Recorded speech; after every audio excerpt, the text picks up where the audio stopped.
Is it nice to have a GM that can break up fights in training camp? I heard Ryan Poles had to get in between a couple of Yeah, players. that These was things that happen. was interesting because because I stand behind the offense, right? And it was Yeah. a long ball, right? So the ball was 25 yards down the field, and Ryan just happened to be there, luckily, and he was able to diffuse that situation pretty good.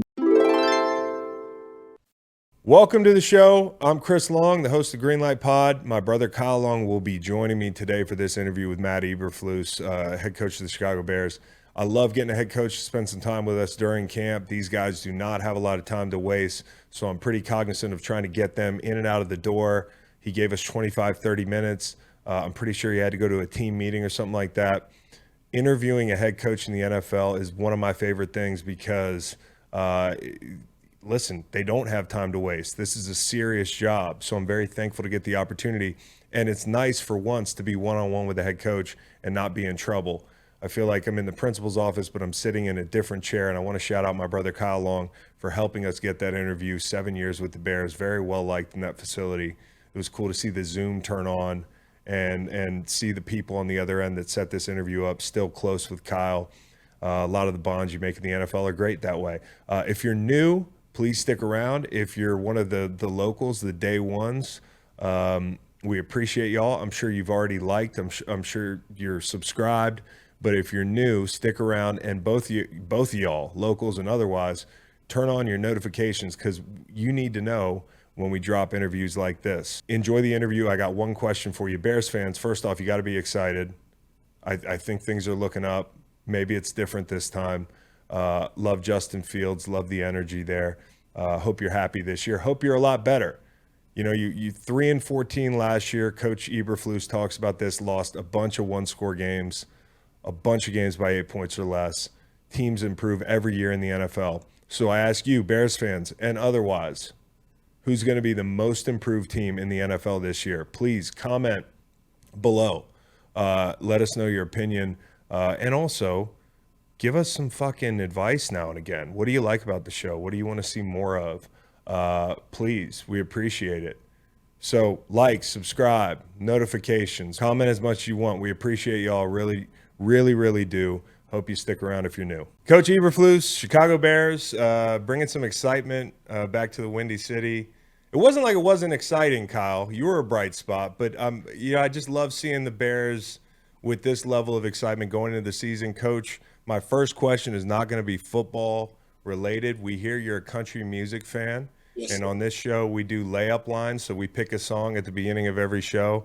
I was going to ask you, you got anything stuck in your head right now? Who are you listening to? Yeah, Any interest in selecting a tune for us? yeah, I like it.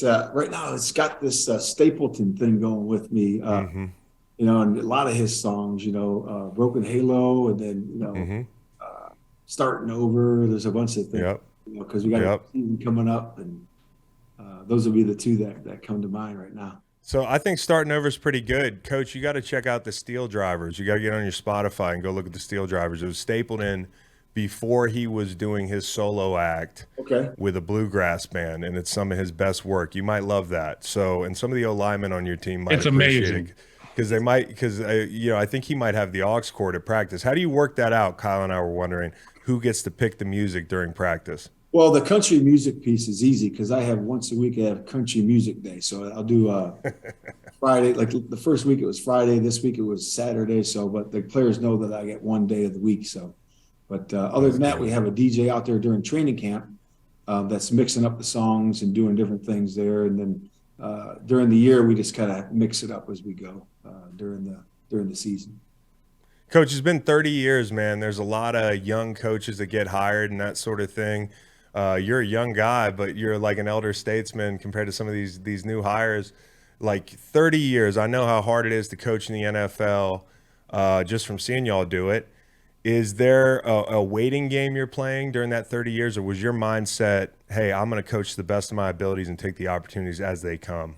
Yeah, it really was just that. I always were, my feet were there. I was working for whoever it was. If it was working for Gary Pinkel for 18 years in college or coming to the pros, now my 14th year, I wanted to do the very best job of where I was. And that could be a linebacker coach when I was with the Browns and the Cowboys, working into a defensive coordinator at the Colts, for Frank Reich, just trying to be the very best for that football team. And I really didn't, I interviewed for 6 jobs, during that time when I'm in the NFL for head jobs. And I was offered, obviously this one with the Bears, and that door just swung open for me, and it was a good match right from the beginning. And yeah, that's how I did it. I just wanted to be the best, do the very best job I could where I was. And you're in Lake Forest now, one of Kyle's favorite places, I know. Kyle, you had a burning question for him. Yeah, I mean, I spent probably the most formative years of my life, right there on Deer Path. I used to play at the Deer Path golf course all the time. Have you been to the Deer Path golf course yet? I have not I've been to Deer Path Inn to eat. Oh, yeah. That place is really nice. Fahad does a good job. He's one of the managers there and does a really good job. And that place is awesome. But I have not golfed at the Deer Path yet. Shout out to Fahad. I'm glad you dropped his name. That's a local spot. Lake Forest is a town like none other. Can you describe to me your first kind of taste of the North Shore here as a coach? Yeah, I love it because it's easy to get around. If you stay up here and our facilities up here, it's super easy to get around. People are super nice. And then you don't have to deal with the hustle and bustle of Chicago. So it's just all ball up here, which I really love. And then when you go to games, it's exciting because you get to go to the city and play ball down there at Soldier Field. So I think it's a really good setup for the players. Y'all coaches have spent a lot of time all over the place. You've been a bunch of places: Toledo, Ohio, Indianapolis, out in Missouri. I spent some time in St. Louis on the other side of the state. What's the best coaching lifestyle place to live? I mean, I bet Lake Forest is number one, Yes. But was there any other that stood out? Yeah, Lake Forest is number one because, like I said, it's easy to get around. I can get to work in 12 minutes. It's my shortest commute that I've ever had. Ooh. Typically they're 30, 35 minutes, somewhere in there. But this is really short. So, yeah, this is definitely number one. I would say number two for me probably is going to be the Colts. I was the defensive coordinator there. I really enjoyed my time with Frank. I really respect him. And then right behind that would be the Dallas Cowboys. I really respect the Jones family. They run a first-class organization. And, and I really liked the city of Dallas. It was really cool to live down there. We had a really nice spot that my family stayed. And, I like that too. One thing that stands out to me about this team is there's so much to look forward to. And obviously, you're a golfer. You know the difference between missing a green and finding a green in regulation and what that can do for your total score. And I'm looking at in terms of wins and losses, your team this year. Which group stands out to you the most that's going to make that leap this year? What can fans look forward to in a specific position group? Yeah, I'll probably do two. I would say that the front seven on defense is totally changed, and I think that matters. Obviously, when you're trying to affect the quarterback and you're trying to do a good job against the run game. So I really think the D-line is going to be a little bit of a change because, we have Billings in there. We got Justin Jones. We got the 2 young rookies that we signed, and then we just signed Yannick, and we got a couple other guys. Obviously, we got Walker and Green, those guys at defensive end. Then in the middle of our defense, I think we're stronger there. We got Tremaine Edmonds, from Buffalo, and then T.J. Edwards, who's a real good instinctive linebacker. So feel good about those guys. And then we have a young secondary. So those guys are hitters, and they like to play the game and they like the ball hawk. So those guys are fun to watch, and they're growing before our eyes. But then offensively, what's probably going to be the biggest change is the chemistry between Justin Fields and the skill that we have. The tight ends, we have 3 tight ends that are you probably wouldn't find 3 better in the league. When you get Cole and Bobby and then now Mercedes, the big dog in there. So that's pretty good dudes. And then you got really the receiving corps, the addition of DJ, Mooney, Claypool, those are 3 good skill sets there that we have. So the continuity of that between Justin and the skill set that we have is growing and is improving as we go. And it'll improve during the course of the year. It's got to be an ongoing process. And as far as youth goes, I love the Darnell Wright pick. I loved him coming out. I played with his veteran, Trey Smith, in Kansas City, who's now an all-pro guard. He said, you got to watch this guy coming out, Darnell Wright. So when you picked him, I knew it was the right pick. And I'm glad you touched on the tight ends. What kind of role have these elder statesmen played in the development of this tackle when it comes to pre-snap and post-snap recognition? Yeah, it's really good. Well, two things really, because we do have Cody. Obviously, Cody, and he does a great job of working with those guys. Lucas Patrick's another veteran we have in there. Nate Davis is another guy at the guard spot. That's going to be right next to Darnell, and I think that's an important piece for those guys to work together and the continuity of that. So those guys are doing a great job with that. And really, the second thing is we have Braxton Jones, who's at left tackle, who just went through what Darnell's going through, just 1 year prior to this. So I think his experiences, along with the veteran experiences, are really going to, be around Darnell to really have a good year. And what kind of talent he is. He's uber talented. Got what a great athlete for that size, and he's got great anchor. So we're excited to see him. And again, he hadn't played a game yet, but we like where he is. And he's going to grow. As you guys know, your rookie year, you grow a lot. Yeah. and in your second year, you grow a lot. Those first 2 years, you make a big growth spurt on both those 2 years. How much do you look at Darnell Wright's tape against like a Will Anderson? It's very variable, the rushers and tackles that guys are playing and vice versa as you prep for the draft. How much weight does something like that matchup carry? Because I thought he did a great job. No, it does. You do have to weigh that, because that's real. Those are not NFL reps yet, but they're really close to it. And so you can really see, when he blocks different skill sets, and certainly those NFL pass rushers are different, as there's a different skill set there. Guys all rush the passer differently, and you got to rely on your fundamentals and technique, and you got to have talent, and he has those, and he's refining his fundamentals and technique as we speak. Did you have an intentionally vet mindset when it came to addressing some of the biggest needs this offseason? Because, I looked at two things. I look at, getting some more weapons for Justin Fields, obviously. You opt to grab DJ Moore early in the draft via trade. And then on the defensive side of the ball, you need some pass rush infusion. Your safety going back there and sacking the quarterback, that's good news. You want a guy like that in the back end, but you don't want him to lead your team in sacks. And I know that was an area you wanted to address, especially being a defensive guy. You bring in one of my favorite players in Ngakoue, who all he's done is had 8.5 sacks a year. Yeah. And as a pass rusher, I know how hard that is to do. It was confounding to me that he sat there for so long. So I guess my question would be, is that intentional? Hey, we're trying to win now. We need to bring guys in with experience, or was it just a byproduct of the evaluation of the players? Yeah, great question. Really, it's a plan. This thing's going to be built the right way. Ryan and his scouting staff do an excellent job working with the coaches. The coaches do a great job with the scouts defining exactly what we're looking for and the role that each guy is going to play on our football team. So it's definitely intentional. We've had 2 draft classes, where we added 21 new players, and then we had a massive free agency class this year, which I think it's 14 or 15 more than that. Yeah. It's 2 guys. So you think about that as in terms of the roster, it's a whole new football team. But adding the right kind of guy is so important to us, because culture matters here. And really he has to check the first box for us, and that, does he love football? And does he demonstrate that every day? And that's the first box that everybody who walks through the door has to check. And all those additions that we had, either through the draft or through free agency, all those guys love ball, and they just like to compete, love football. And from there, obviously you're dealing with, like you said, it's intentional to bring in these veteran pieces, for this year, because they complement our young pieces that we have, and it's exciting to bring them together too. Obviously, you had a lot of talk about the linebacker position with the decision on Roquan Smith, and depending on who you talk to, they can see the way the math works out, and they think it's a good move. Or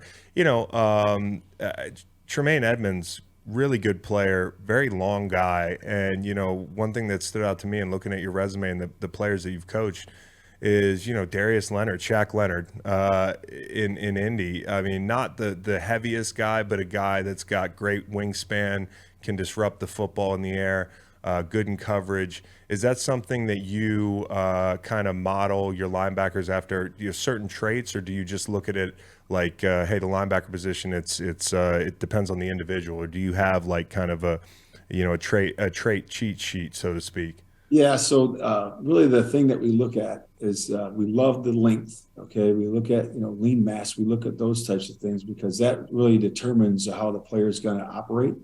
And Yeah. the reason we love length so much is because we believe that it helps a linebacker to create more takeaways.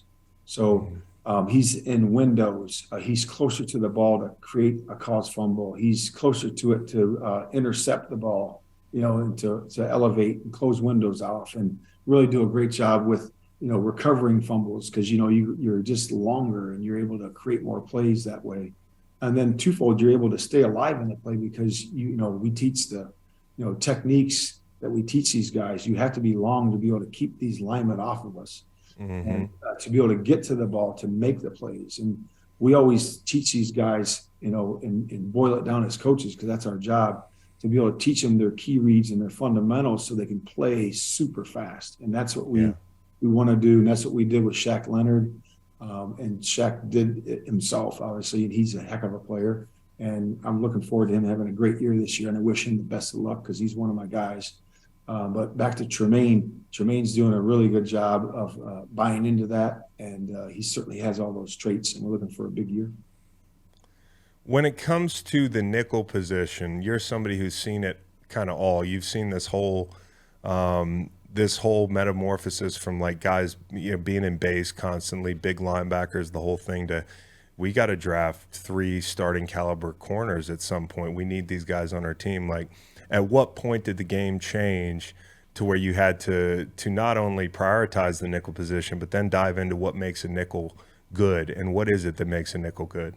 Yeah, so we've always coveted a nickel because our base system goes all the way back to Coach Dungy Yeah. with the Tampa Bay Bucks and Rondé Barber. So Derek Brooks, and then Warren Sapp, and then Simeon, so it all goes back to those guys. And then when it came to Chicago, obviously you had different nickels in there, but you still had 3 technique. You had the middle linebacker, you had the will linebacker and Briggs, and you had all those guys. But we've always coveted those 3 positions: nickel, 3 technique, will linebacker. That to us is a very important piece. And the nickel for us does a lot of things, as Rondé did. As getting inducted, you can see the skill set. The 20 plus interceptions, 20 plus sacks. The ability to create from that position because you're really in the thick of it. You're lined up to the passing strength. You're always going to be in the thick of the passing game. You're going to be in the thick of the run game. With 80% of the game being played in nickel defense now, it's a big part of it. And so those guys are asked to do a lot of things, right? Blitz, we play a variation of coverages, so he has a lot of different techniques that he does.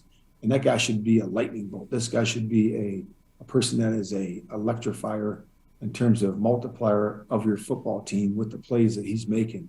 And Kyler Gordon for us, is that guy. He's a guy that Yeah. is super talented and he's growing. We had the most rookie snaps of anybody in the NFL last year, and he was one of those guys. He was a big part of that, and he got a lot of growth and a lot of experience last year, and that's going to pay dividends this year.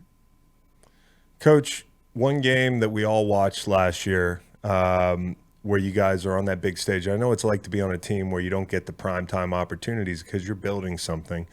You'll get those down the road, but the New England game, 33-14. I know, it's one victory in a season and the season's not the way you want it to turn out, but I know about those moments where you're like, hey, we might have something here. And I wonder what your impressions of that game were when you got on the bus, and was there a light bulb that went off for any of the guys to say, hey, it might not be next week, but it could be, down the line later in the month. It could be next year. This is who we can be.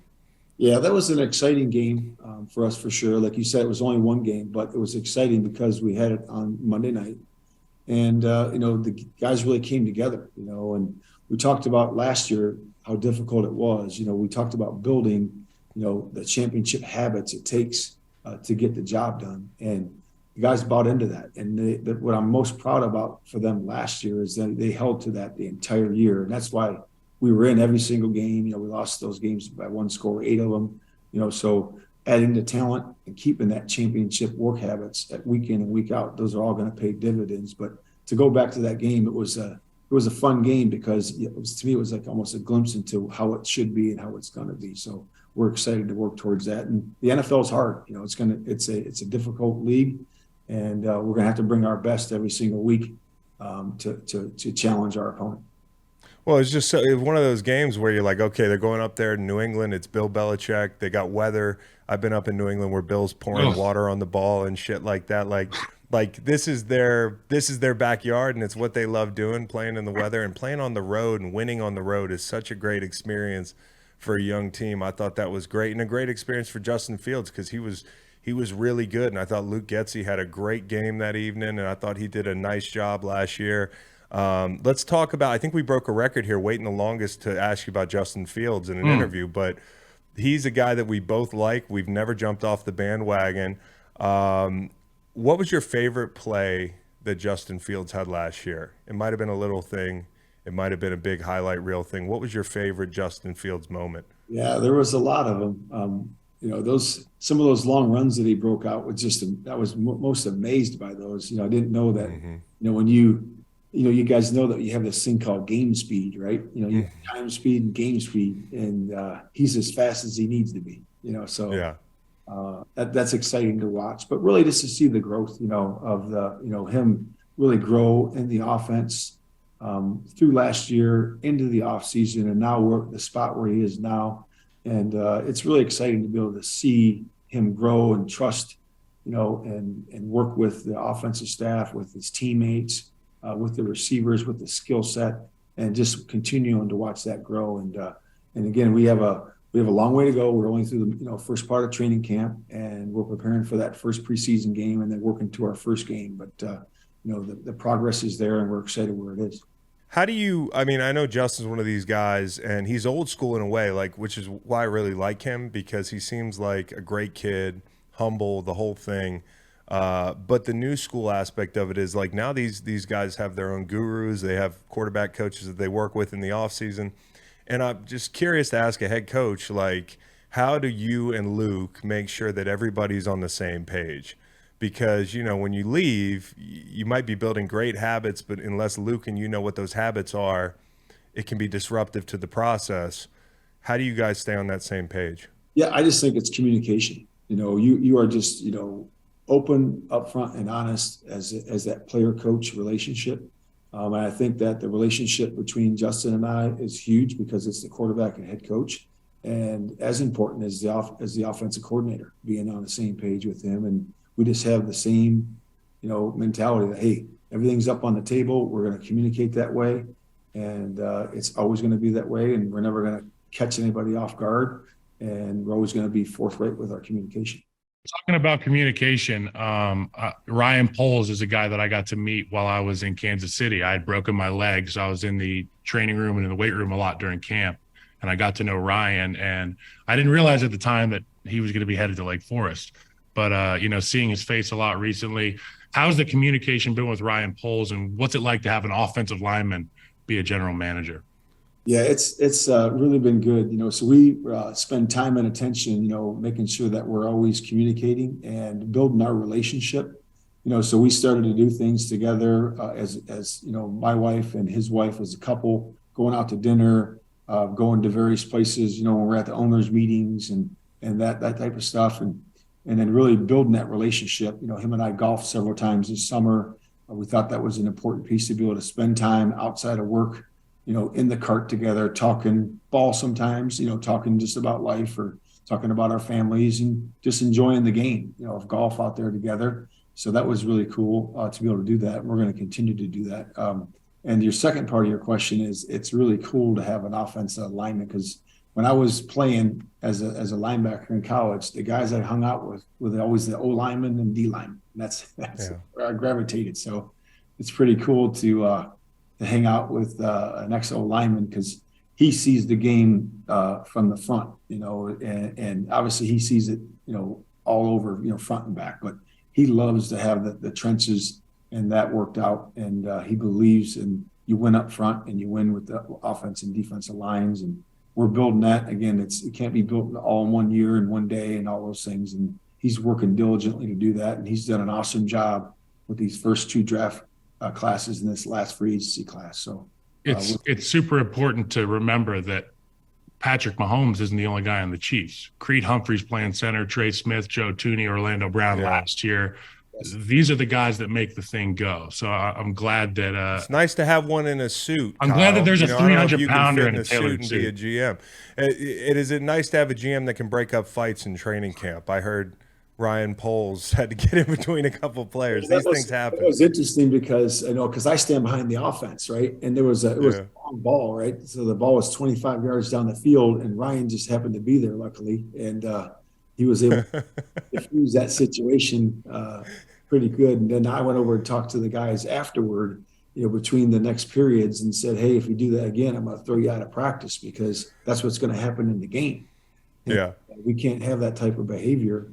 And the guys were good the rest of the practice, and they were executed and played with good self-control, and that's what you need to do during the game. I used to have to take that long walk from the Peyton Center holding a D lineman's hand and go to lunch. Actually, one of our podcast co-hosts and I got kicked out of practice, and we had to make for that fighting walk.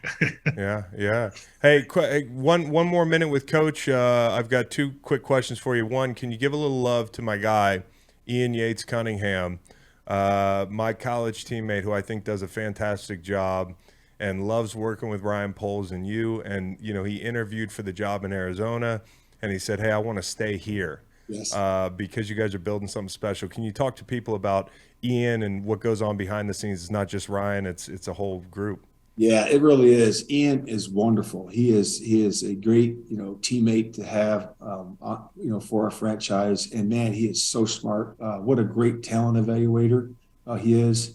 But more importantly, the person and man that he is. He treats people with respect, holds himself accountable and others accountable. And he is right there with Ryan, shoulder to shoulder, making great personnel decisions during the course of the year. And Ryan really leans on him on a day-to-day basis. He's great to have around. I'll throw ideas to him because he's got a wealth of experience and he's been on championship, organizations. And he's just been great these last few years. And we're so fortunate that he decided to stay around. Only guy that called me in free agency in 2017. I don't have my second ring if it's not for Ian. Coach, we wanted to say thank you for the time and good luck this season. We hope you come back after a big win, and Kyle's going to get me down there to see a Bears game. So we're going to come out midweek and come bother Ryan. So we'll see you out there, Coach, if you let us on property. But all right, Coach. Until then, bear down. Bear down. You got it, guys. Thanks.